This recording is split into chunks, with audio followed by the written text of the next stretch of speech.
En 70 jours de session ordinaire, la 14e du genre de cette 3e législature, les sénateurs ont eu à examiner et adopter au total 19 affaires sur les 31 enregistrées.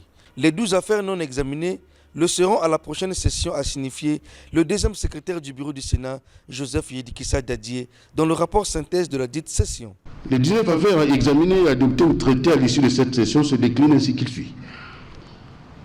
10 ratifications relatives à un traité et à 9 conventions ont été autorisées. Projet de loi organique modifiant et complétant la loi numéro 4-2003 du 18 janvier 2003 déterminant les missions, l'organisation, la composition et le fonctionnement du Conseil supérieur de la liberté et de communication. Projet de loi autorisant la prorogation de l'état d'urgence sanitaire à la République du Congo.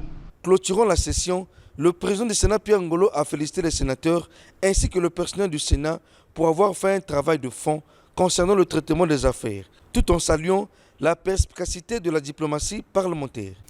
Dans le traitement des affaires soumises en examen, dans les échanges avec l'exécutif en activation des divers mécanismes de contrôle, tout comme dans le suivi des questions à forte cristallisation des passions, telles la situation de la SOPECO,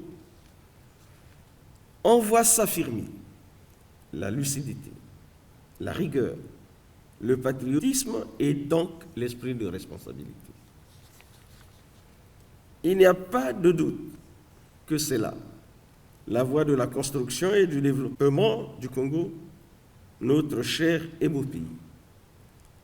Restons-y et renforçons-la.